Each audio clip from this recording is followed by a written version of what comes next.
Thank you very much. And out front now, a member of the House Armed Services Committee, Democratic Congressman John Garamendi. Congressman, good to have you with us tonight. I appreciate your time. The question is, we didn't expect this today in the media. We didn't have any inkling that this was coming. Were you caught off guard by the president's announcement that he's doubling the number of Americans in Iraq?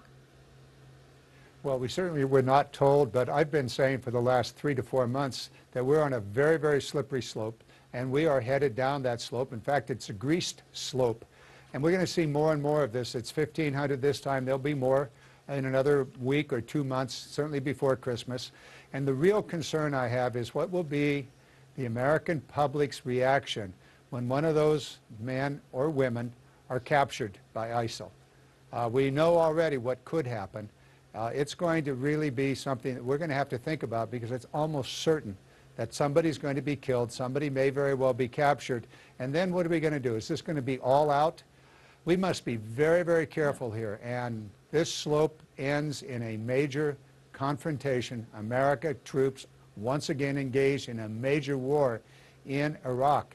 We've been there. We've done that twice. It's not worked. We better rethink this entire strategy. You know, it's interesting that you say what the U.S. would do, and to your point, it's hard to imagine the response being anything other than all out if one of these individuals were to be captured, one of those horrific beheading videos, anything like that. In June, the House of Representatives adopted your amendment that required the administration to seek the advice and consent of Congress before pursuing, quote-unquote, sustained military action in Iraq. So what is this? Shouldn't the president, if he was abiding by that law, have gotten your authorization? Well, unfortunately, it did not become law. It made it through the House of Representatives, but did not become law. However, there is a very serious constitutional question underway here. The president has reached all the way back to 2001 with the Afghanistan authorization to use war as his legal justification for waging war in Iraq and, frankly, in Syria, which was way out of bounds. We need, as the president said, we need a new authorization to use force. Frankly, I think the leadership of the House just missed its legal and constitutional obligation to take this issue up back in August and September when we were in session and decide, are we going to go to war in Iraq and Syria? And if so, under what circumstances? And by the way, how are we going to pay for it? We're still borrowing money. Right. Are you going to vote to authorize that additional $5.6 billion that he's come and asked for now? I will not until we move forward with an authorization to use force and carry out our constitutional responsibilities. Article 1, Section 8, only Congress can declare war. And we're at war here.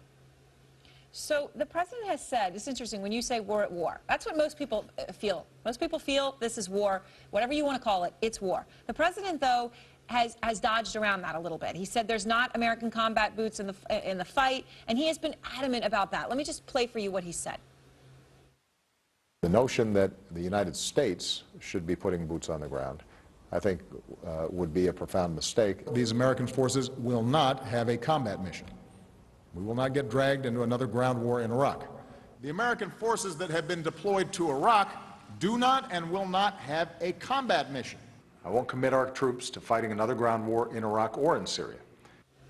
Are you worried that he is not going to be able to get out from behind that rhetoric? I'm worried that he will be able to get out from behind that rhetoric. I'm worried that the 1,500 new troops plus the 1,500 that were already there are going to find themselves in harm's way. One or more are going to be killed in the American public. What will be our reaction? Well, we know what the new chairman of the Senate Armed Services Committee wants to do, and that's bomb, bomb, bomb, and more and more. So McCain has made it very clear what his view is. That is, go all in. We've done that. We've done that twice, and we, frankly, have been at war in this area since Ronald Reagan period when 200 Marines lost their life in the Beirut bombing of the barracks. And this has not gone well. We need to sit for a few moments in Congress and decide what the strategic purpose of the United States is in this area. Right. Is it to be the police and the military, or is there some other way to solve a very complex political and military problem? All right, thank you very much, Congressman Garamendi. We hear you loud and clear, saying you will not vote for that $5.6 billion unless Congress has the opportunity to vote to authorize force. Well, out front next, the FBI raiding and sealing off the home of a senior American diplomat. Now, she is at the center of an international